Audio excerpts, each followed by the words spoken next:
If you would take out your purple on top there, we'll be talking about a couple of the other things that we'll be looking at later on.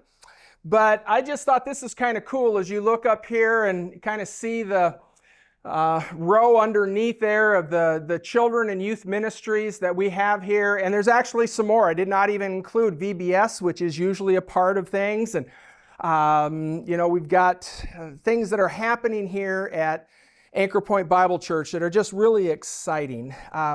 It's always important for us, I believe, to start off with what we're about and to know that our mission, as you see it under the name of the church, loving God, loving people, and loving life. Our vision as a church that we've adopted a couple of years ago is very simple, but I think very profound. By the grace of God, we will be a continuously growing Christian body that will help lead people into a deeper relationship with Jesus Christ through the gospel, sound biblical teaching, and authentic worship, while developing genuine community with each other in an atmosphere of love, compassion, and hope. So that's what we're about, but maybe you're wondering, what in the world are we doing here? So we're going to be reviewing more in depth each of the 7 areas on the front page of your purple sheet here, and going to be looking at principles of awareness and policies that we have, as well as some procedures to continue to protect our children, because we want to be aware of sexual abuse topics as it relates to our ministry here at Anchor Point Bible Church. So if you want to flip over now to page 2, and this is where you get to make sure that pen of yours is working, because what it's going to be is every time you see a underlined word, that means you get to write it in. And I think I've got most of them done the correct way. I did find one error of a word that I'll touch base on later on. So basically, fill in the blanks. You know how I like those sermons, teaching, that kind of stuff. It keeps you engaged. If you miss one, if you're daydreaming or checking your latest score or whatever, you can look at the person next to you and pick it up. So, all right.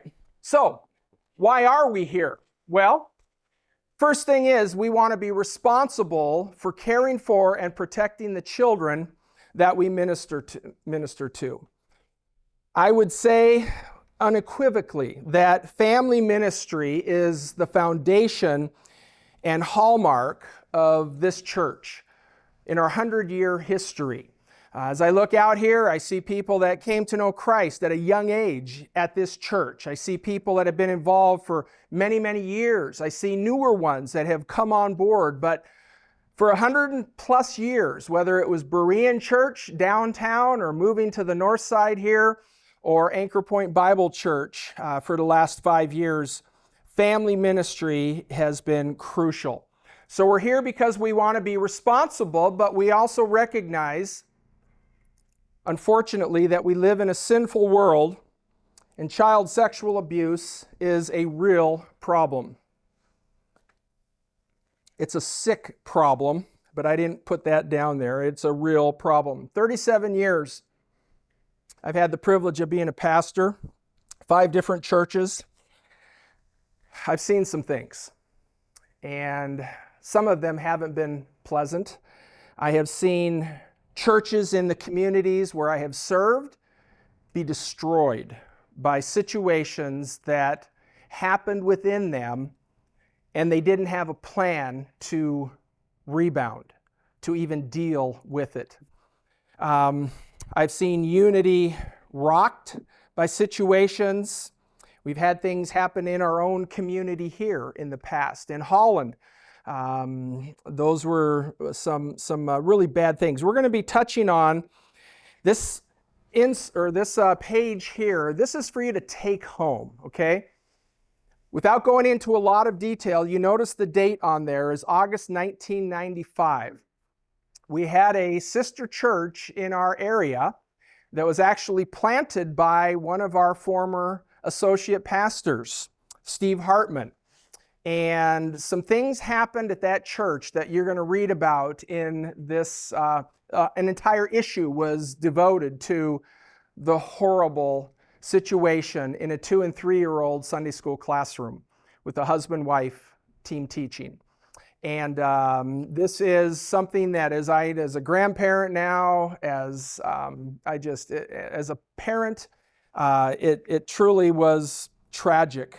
So that's for you not to read tonight while we're talking, but to take a look at, and because I think that the way that things have been dealt with are really spelled out here as well from the past. So we're also here because we want to inform and protect all of you from ever being falsely accused. Now, we can't stop somebody from being falsely accused, but we can put things in place that are going to minimize the opportunities, perhaps, for anything like that to happen. And we don't ever want there to be an issue of sexual abuse at our church.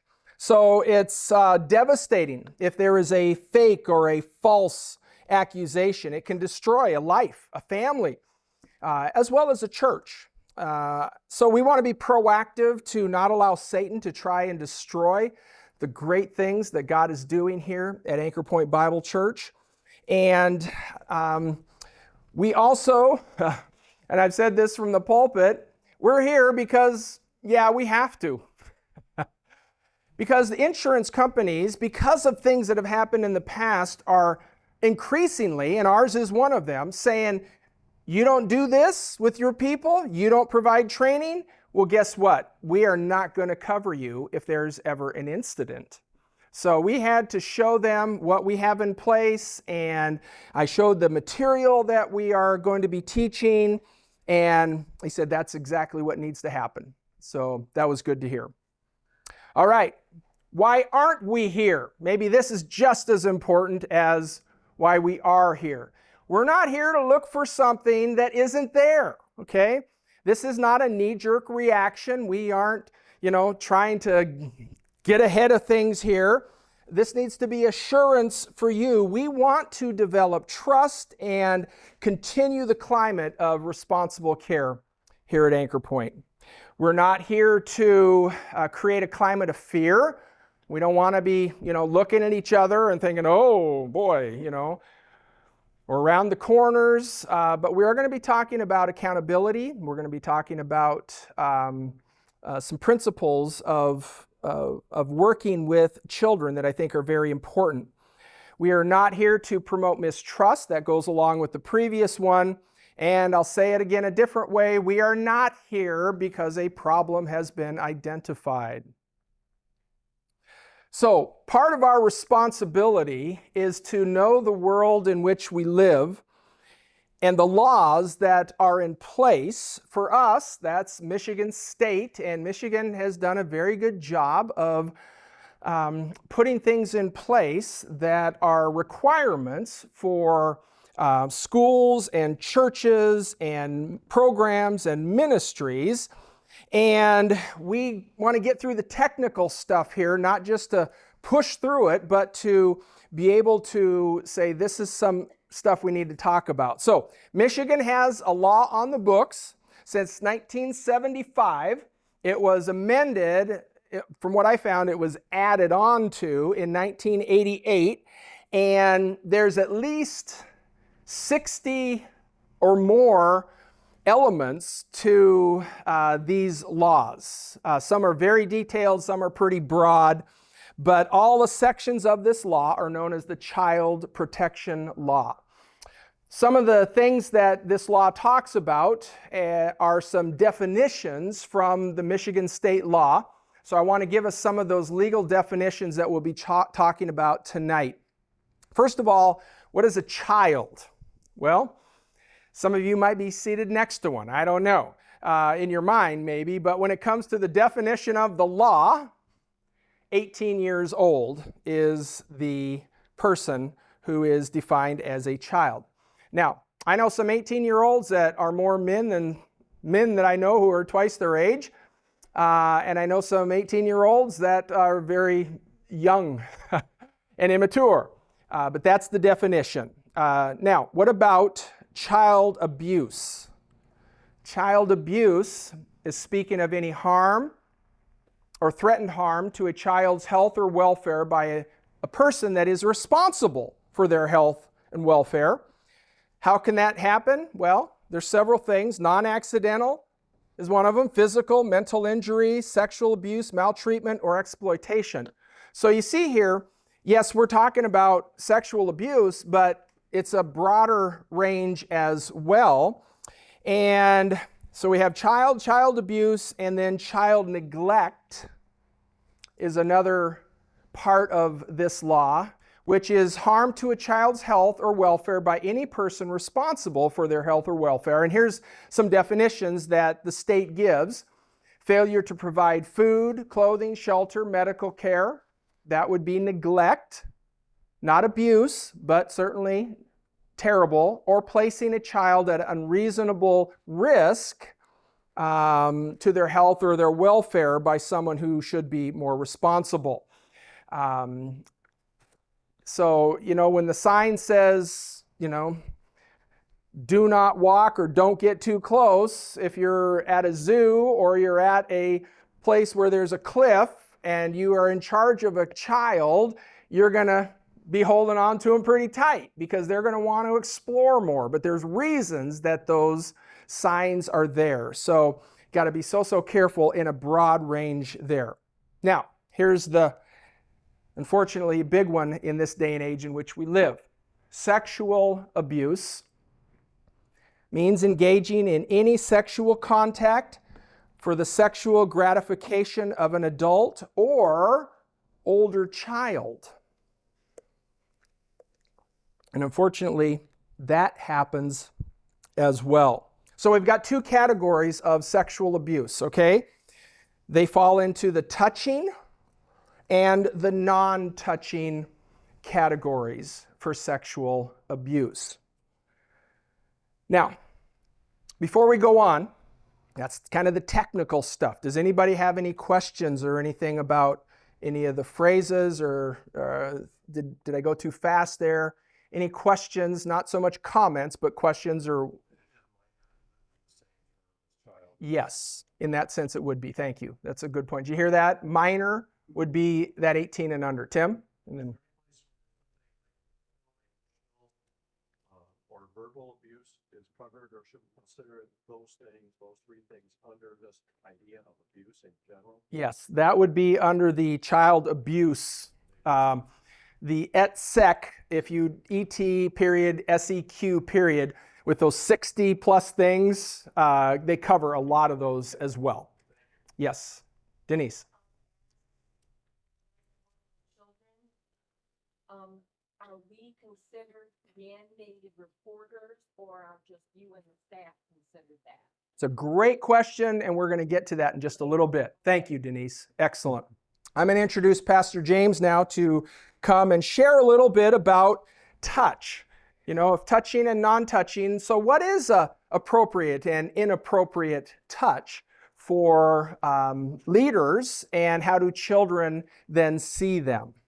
And this is, when you start getting into ministry, this is one where there's both the side of coming from the perspective of the person who's, the worker that's, working with the students, and how they need to engage in that. But then there's also like needing to be mindful of and observant of students too, because they're going to naturally want to like just engage in different ways that you need to be mindful of, and maybe like say, nope, here's a boundary, or find ways. In example, so to put this to real ideas. One time when I was at Grace as a college student, we were going to be doing a weekend, the winter blast up at Grace Youth Camp, and there was one of the middle school girls that she was very clingy. And just like, she just kept wanting to like hang on, and anyone, like it wasn't like just like towards guys, but it's one of those ones where it's like it gets started feeling a little bit awkward, right? Like you just got to like watch that. And I remember one time just trying to find creative ways to like, okay, let's deal with this, not in a way that's going to like embarrass the girl or anything like that, we're walking, like we get off the van, we're walking into camp, and she's coming up, and like I had kind of glanced back and saw her coming up behind me, and I knew, because she regularly would do it, like she'd go to like go up and like just, you know, drape her arm over. And so like as she's coming up, like I was kind of paying attention. As soon as she gets up next to me, like I just immediately go down to like tie my shoe, and she just goes like right over the top of my head. So like that was one, and that was kind of funny. Another one that was definitely more awkward that happened, that like fortunately we dealt with. And it's, again, this is where we need to be, and we'll talk about this, where you know, with accountability, that we're never alone with students, right? We're never going to be somewhere where it's like just us and them. Like we need to make sure that there's always other people that are around as witnesses and accountability. But I was in Oregon, youth pastor, and there was one girl, hadn't seen her for I don't know, a few weeks. I can't remember what the reason was. Anyway, we had a good relationship, and she was excited to see me. She, like sixth grader, I think at the time, very just innocent, great kid. But she sees me and is excited. She just runs in and like I'm her grandpa or dad kind of thing, like runs in, jumps up, like grabs me, like just face on, legs wrapped around me. And I'm like, it's good to see you too. And I'm like, trying to like gently like set her down, you know, and like, and it's one of those things like, okay, this is an inappropriate, you know, situation, but it's also like I'm trying to protect the innocence of this kid too. And so I don't want to, you know, like this is always like, okay, yeah, your dad walks in the room, jump up and give him a hug, right? Like that's, but being mindful of that kind of stuff. You know, what is appropriate and inappropriate touching. Children do need positive touches that express care and concern. This was really driven home to me one time. When I was in Oregon, Medical Teams International had a exhibit there that they did as a real life exhibit, and they had like 8 spots from around the world of different things that, you know, natural disasters and wars. And one of the places that they showed though was, I believe it was from Romania. And it was a replica of how they do an orphanage there, where kids that are, if they have like any sort of disability or they've been orphaned or whatever it is, and they will put them in these cribs with no mattresses, and they're just kind of like chained there. They have no physical touch with anyone. There's no mattress, so that if anything, you know, comes out, like it just goes to the floor. And the impact that just like weeks and weeks and months of like that being the kind of like, and there's no physical touch, no like, you know, mother giving them a hug, nothing at all. And the impact that that has on a kid is just obviously very bad. So they need that. That's why, you know, as parents, like, I mean, yeah, give your kids a hug. Even as leaders, there's appropriate ways that we can interact with kids and give them a hug, and, you know, give them a high five, give them a fist bump. Find things, just making sure that it's not an inappropriate or even perceived inappropriate way in our culture. And things like the kid jumping up on me, like that's an inappropriate, or, you know, inappropriate, even perceived or whatever, like that's an inappropriate way to handle that. But like, there's times that, yeah, kid's gonna run up, or, you know, especially probably with the younger kids, you know, something happens, you know, they're running up and you're like just trying to console them, and you're just kind of envelop them in a hug. But, you know, like as a teenager, if they're coming up and, you know, and they're, you know, crying for whatever reason, teen girls don't cry, but, sorry, there was hopefully a joke there. But, you know, and getting someone like, okay, like, you know, having Marianne or Emily, that they're able to like kind of be there with them. And even that, like, it's still, you be mindful of it, but you're able to like, you know, console them and however need be. But typically in the context of what we're doing here at church, like most of the things, like, okay, a side hug, a high five, a fist bump, and just making sure that that's what we're doing. Physical contact should be in view of other people. Again, just like that one that was in Oregon, like everyone was there, everyone saw it. And like some people, like they also caught the like, hey, no, that's not appropriate. And quickly we're helping to remove her. So making sure that we're never alone, you know, with children. Like that's just, it's a mandatory. You know, we'll talk about this a little bit later with the accountability stuff, but we even had a situation this week where there was, one of the high school girls like needed to get picked up from school because her mom couldn't get her. She didn't have a bus. And so she had messaged me and I was like, hey, Pastor Rob, what are you doing? So Pastor Rob and I both went to go get her, pick her up from school and take her home. So that way there's always another person.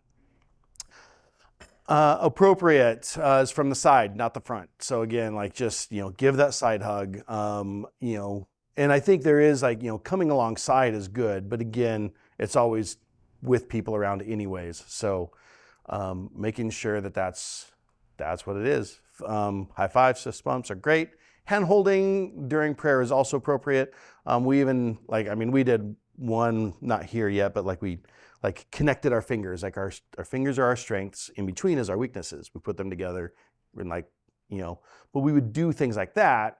That's totally fine. But not normally, probably, when you're just with the child. Oh, right. Holding hands, don't intertwine your fingers with someone. That's just a little more intimate. Right. That you could use for an illustration. Yeah. Don't be careful about, oh, honey, Yeah. it's okay, rubbing the back or, stroking the hair. Okay, Kind it was awkward.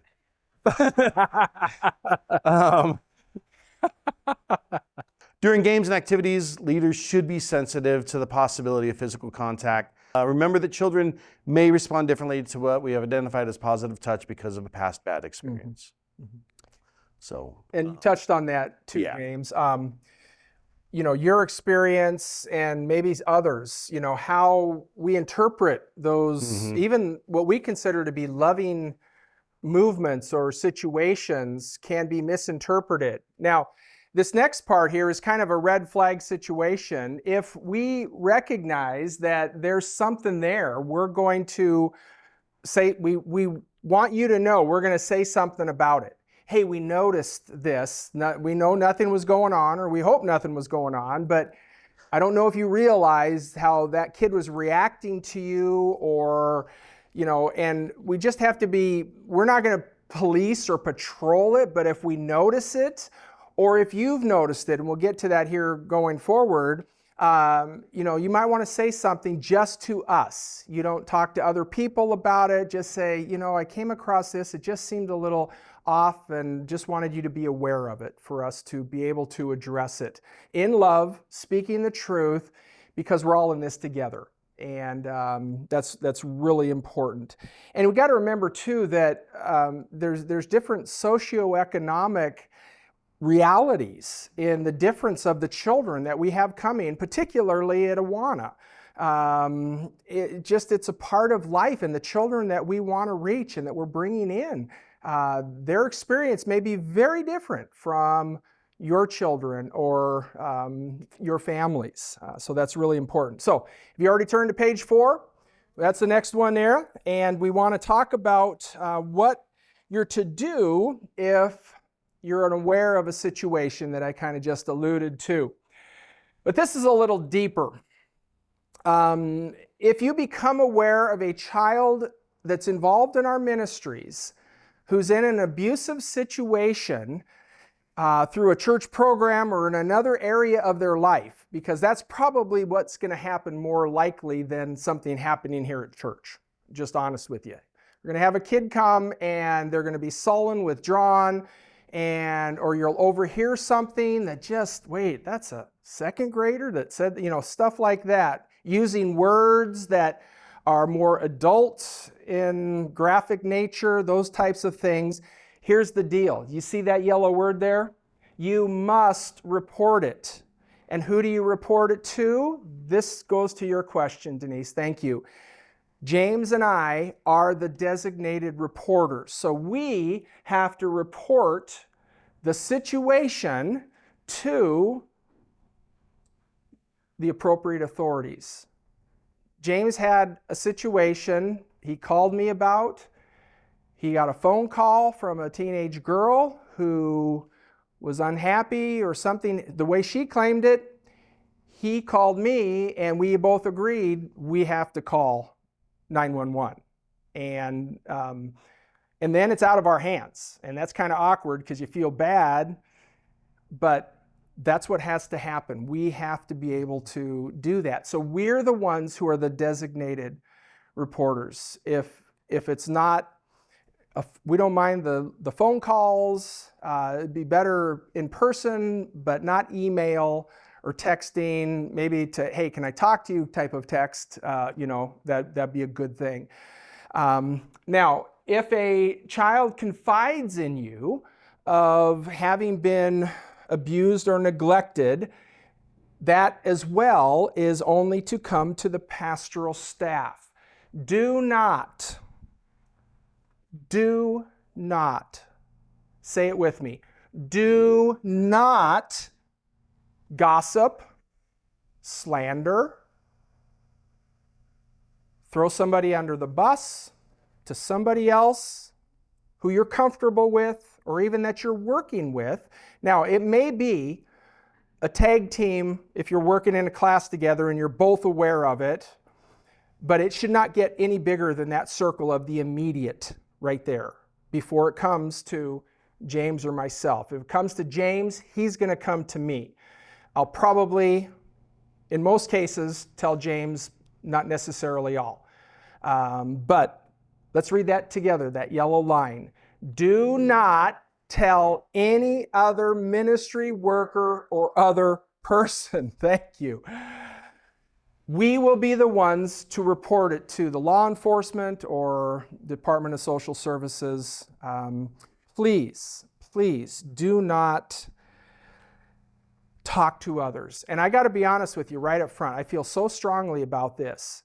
If you break this rule, now yes, we're under grace when it comes to our salvation. We're not under the law. But when it comes to gossip and sinful speaking about somebody else in a situation that could have devastating results, you will be the one also removed from ministry. We cannot, we will not allow that to be a part of what our church is about. So please do not tell any other ministry worker. And in this day and age, I got to be honest with you, you're setting yourself up too for a lawsuit in this litigious climate that we find ourselves. So be very, very careful about that. Thank you. So what happens? Something does happen or there's an accusation. Well, all of a sudden, also in this day and age, boom, it's on Facebook or it's on the internet or it's on the news or whatever it might be. In the event of a media inquiry into any abusive or sexual abuse issue, all information comes through the media spokesperson of Anchor Point Bible Church. I'll give you 3 guesses who that is. Thank you. So, that was great. And we have that recorded too. That was good. So, Fox 17 shows up, News 8 shows up, Front Door, or you know somebody who is in the news. Hey, I heard about something at Anchor Point Bible Church. What is it you're going to say? No comment. The other one that would be appropriate was, please call the church office. I have no comment at this time. Just has to happen, folks. It is a hard, fast rule. So, how much information comes through the spokesperson? How much? Thank you very much. I don't like it being the guy that's on the line, but I also love it because I am your advocate. I am the one that wants to stand in the gap for whatever it is that we're facing, whether it's false, Lord willing, or unfortunately, if it would be true. That is what we have to do. Now, if I'm not here, something's going on, even if I'm a target of that, Pastor James or one of our elders will be the fallback on this. So that's the way we have it set up. Okay, middle of page 4. Well, let me ask first before we go on. Any questions about that? Tim? I think I understand you correctly, and we have used this process in ministries I've been involved with. I want to make sure it's clear. We're not sure that this is a reportable issue. you are the final, or James is the final person That's a good point. determining if it goes on further to, I guess you'd say, law enforcement or social services. Yes. Is that correct? Yes. But I am not, at the same time, if you disagree with me on that, you're more than welcome to, if you really feel it's of such gravity or I'm not seeing something or whatever. So I don't want to be the one who takes that out of your hands either. And if you're in a situation that it's with a child or something and none of us are available, you need to report it too. If it's a kid in your neighborhood, if it's a kid in your sphere of influence, you don't need us. We're talking in the church sphere of this, but we need to really, I hate to say it, but I don't hate to err on the side of caution and believing them first, even though that can blow up in your face. It just is what it is. So what if there is an accusation? Well, we need to say this, and I didn't even want you to write anything to fill it in. You need to know that if there is an allegation to us, there will be an oral report given immediately, which is the call or interview, a written report within 72 hours with full cooperation, Anchor Point Bible Church and its leadership. We will cover nothing up. I don't care who you are, we have to have that expectation before God that we are not going to cover anything up. So after the initial investigation of the Michigan Department of Health and Human Services, you'll be contacted by the elders and or pastoral staff to communicate some important things. Okay, here's the first mistake I made on thing. It is to listen to, not to inform. It's to listen to any response you may have. It won't be before we make the report. It could possibly be on the other end of it, but there are legal issues and precautions. We want to believe you, but we also must err on that side legally. And you need to also know that you will be, unfortunately, suspended from any involvement in ministry if there is an accusation at that point. Again, we're going to do everything we can to work with you, and this is another big one, that there should and could be and will not be any further contact with the person who reported this or who makes the accusation against you. You've got to really be careful here, folks, when it comes to this kind of stuff from the legal side of things. We want to inform you of Anchor Point Bible Church's commitment to fully cooperate and let you know of our commitment to support you and your family during this time. It's very delicate, but it's very important that you know that as well. We hope and we pray it's false, but it must be investigated. We must follow the law through on this. Okay, based on the results of their investigation, there's a couple things that could happen. It could go forward. Or if it is found to be false, suspension from ministries would be lifted. Now, sometimes there's just situations that we just may not really feel sure about either. So we call this the green light, yellow light, red light. It may be a total green light. It may be a yellow light and say, you know what, we just don't know, but to err on the side of our kids and our ministry, you're not going to be involved in those ministries, but it's open to other ministries. Or red, no, it's just done as far as any ministry involvement. Not that you're getting kicked out of church, but it would be uncomfortable if it was that situation. All right, page 5. James, come on up and talk to us a little bit about, we'll go back and forth here on these principles of procedures to protect our kids. So the first one. Can I have that? Thank you. Okay. So yeah, the accountability principle: practice the buddy system when at all possible when transporting children. If you cannot schedule a buddy, communicate to someone when you are taking them home, your route, schedule times. So I shared the one earlier where student needed to get picked up, and so Pastor Rob was here, and if not Pastor Rob, Debbie was also like, hey, I can help in this kind of a thing. So we just need to have that for that accountability principle. Another time it happened where I was down in California. I was driving the van that we had, and I was set to pick up a whole group of kids, and I was the only one that was available. And when I got to the spot where several of the students all said they were all going to be all at the same time, there was one student there, and it was a girl. And so I quickly called Pastor Greg, and I was like, I was working with the church, and I was like, hey, Pastor Greg, just wanted to talk to you on the phone while I picked up so-and-so, and we're driving to the event, and would you mind staying on the phone with me while I'm driving? That's good. And so that was like a last ditch, I had to do something because just needed that accountability. It's absolutely important.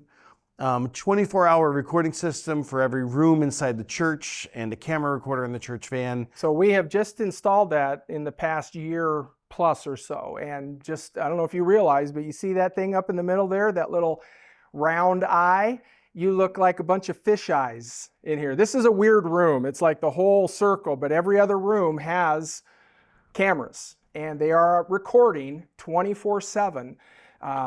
We were trying to figure out a snowplow issue once. Did the guy really show up and snowplow? And we had to go back, and we could see from the outside that yes, he did show up, but he also showed up. He didn't put it right on his timesheet. That's what we were wondering, because he showed up after midnight instead of before midnight. But anyway, we can see it. And we've used this. Elaine and I, we had an accusation of a kid who said accused another kid of stealing his phone. And so we went back and we looked, and as best as we could tell, it didn't happen.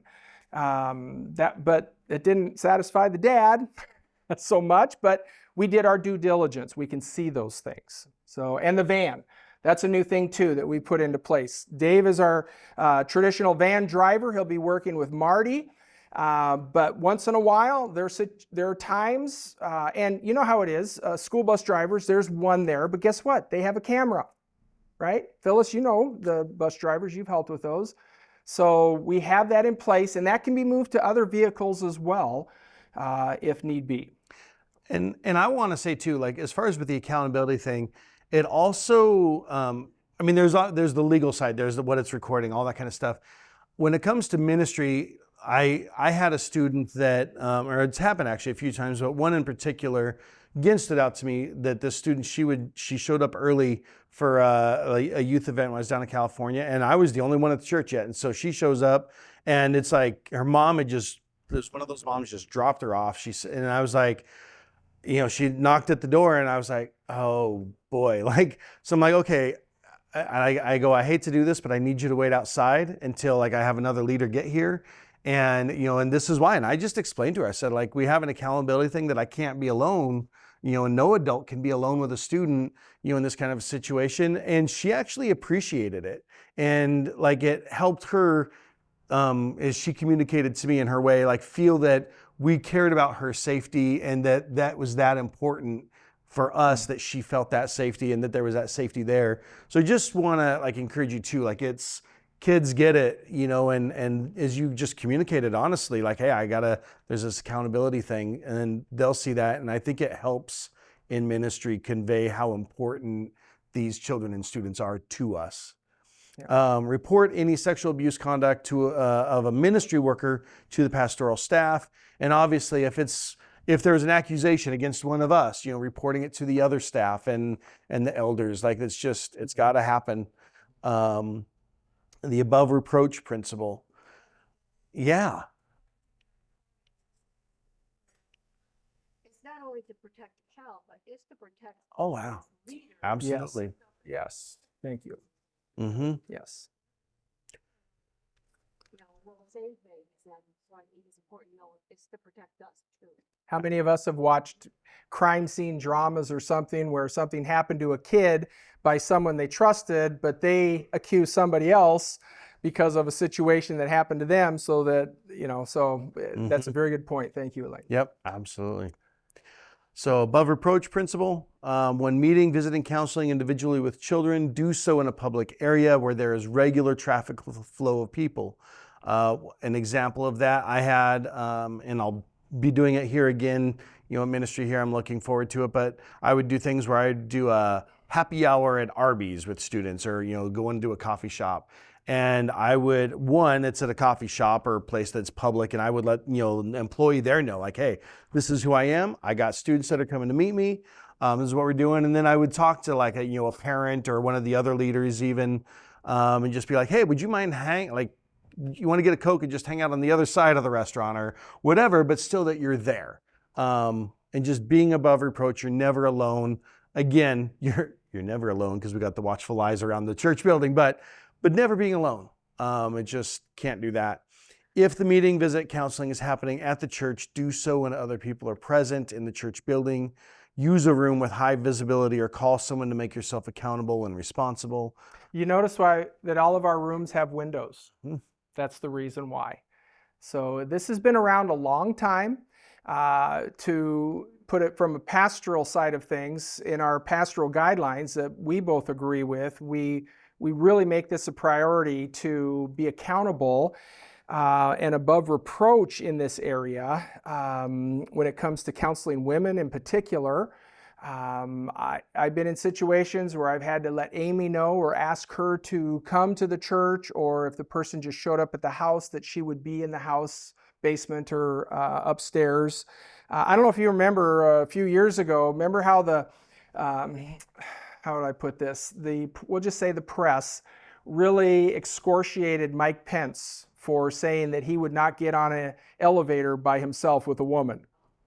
And, no, they just threw their hands up, and yet I really said, I like that guy. And he's doing it for a reason. He said, I won't go anywhere with a woman by herself that's not my wife. Mm-hmm. The world doesn't look at it that way. And yet, if something happens, guess what? See? And yeah, you're the one in trouble. Yes, indeed. So make every effort to be careful is what we're saying here. Mm-hmm. And it goes in with this next point, avoid all appearance of evil principle. So, with this, got to identify areas of risk and situation where a potential abuse situation could occur and establish the appropriate policy and procedure. Example, the bathroom. So let me talk about this. Thank you, James. Yeah. How about I just come right out and say it? Guys, you do not take a child to the bathroom. Okay? If it's your own kid, Adam, I know you got your kid, that's okay, all right? If it's not your kid, you don't take. Now, what if there are two kids, in a situation? It's Isaac and another kid. No, you just don't. Or get somebody else. And I don't care if a woman has to walk into the men's room, okay, to help you out. You have. Yes, we've had to ask, hey, could you come help out with this situation? So, yeah, thanks a lot. Yeah. When it comes to the nursery, there are no guys changing diapers. There are no guys helping a child in the bathroom. There are no exceptions, except if it's your own child. No exceptions. So especially, guys do not get into a stall alone with a kid. It doesn't happen. In fact, I would even say if a child is under 6, it should be a female. So we feel really strongly about this because of the appearance of evil. Totally innocent, but you're in there and you flush the toilet and you come walking out holding the hand of this little kid, and there's somebody standing right there watching you come out. They don't know, but that's where false rumors start and things can begin to happen. All right? Yes, sir. Over here, there's a little fella standing there using the urinal. You just reverse and wait till he comes up. Yes. Yep. And sometimes we got to send people into the urinal to get the kids out because they're messing around and they're supposed to be somewhere else. What's that? Yeah, there you go. You can walk them to the bathroom. Just, yeah, good. Yeah. What are they doing in the bathroom? Yeah. So we're going to finish things up. I think we're doing really good here. I appreciate your attention. We want to give the message to our families that we care, that we're responsible. We're doing this with a great turnout tonight. I'm so happy and thank you for coming out tonight. But we do have a few things in place to help in the training and the screening and accountability. We require that everybody goes through these workshops. And we're going to be putting it online. We're going to have it flash drive or computer or whatever as well for people to look at this. And thank you for being here because it's a real encouragement to us. Pastor James, let's talk about number 2 for a moment, please, with our volunteer references. Yeah, so we have, if you have not, Over on this side. oh yeah, camera. So for those of you who are newer within the last couple of years and you've never actually filled out an application to be a leader, some of you, a lot of you probably have, and I think Pastor Steve had it a couple of years ago. But if you have not filled out one of these applications or something similar to that, and there's reference kind of stuff, if you could fill one of these out, that would be great for us. And it's just some basic, going through the name, all that kind of stuff, where you attend church, some medical, information. Hey, do you have any medical things that might inhibit you? Or hey, don't ask me to do dodgeball because I can't and I'll die. Let us know. That'd be great. Spiritual gifts, a lot of that kind of stuff. So if you could just It's go pretty through that. It's pretty detailed and intentionally so. We want to know you, and our kids are that important that we get to know you. And that leads me to the number 3 that everybody in this room will need to do again. Even if we've had a background check, we are going to ask you to fill this sheet out that you have in front of you. You don't have to do it tonight, but get it back to us within 2 weeks, please, at the latest. Sooner the better, because Pastor James is going to be typing in your name and looking at, are there any sexual abuse accusations or charges or convictions. We're not going to go into other areas. So Debbie, that jaywalking, that won't count at all. And it's for, even if you did one this last year, I thought that might be the question. Yeah. So yeah, even if you did it this last year, we're just, say that fresh start, blank slate. So then it's every 2 years. And with the software that we have, then it's going to be on that, account for you that we can just keep track of it. It's boom, every 2 years we do it. Yeah. So thank you for helping us out. And James, with his new ministry, getting started as well. We do have, if you're not aware of our church doctrinal statement, I have some of these. I'll have them available up here with some Awana materials. We would ask that you would not teach contrary to our doctrinal statement. If there's an area that maybe you hold differently than the church, that needs to be deferred to the pastors or one of our teaching elders, some of our teaching elders to deal with. Sometimes teaching materials. Awana has some stuff in it that we would disagree with, and we'll try to catch that. But just wanted you to be aware of that. Thank you for that. We have 2 sections in our doctrinal statement. One is the essentials that we believe every Christian must believe because it's the basics. And then we have our distinctives. So pick one of these up if you haven't so already, just to be aware of that. Let's see, training, recognition. We're talking about doing something special. We want to do more things special for you because you are indeed special to us.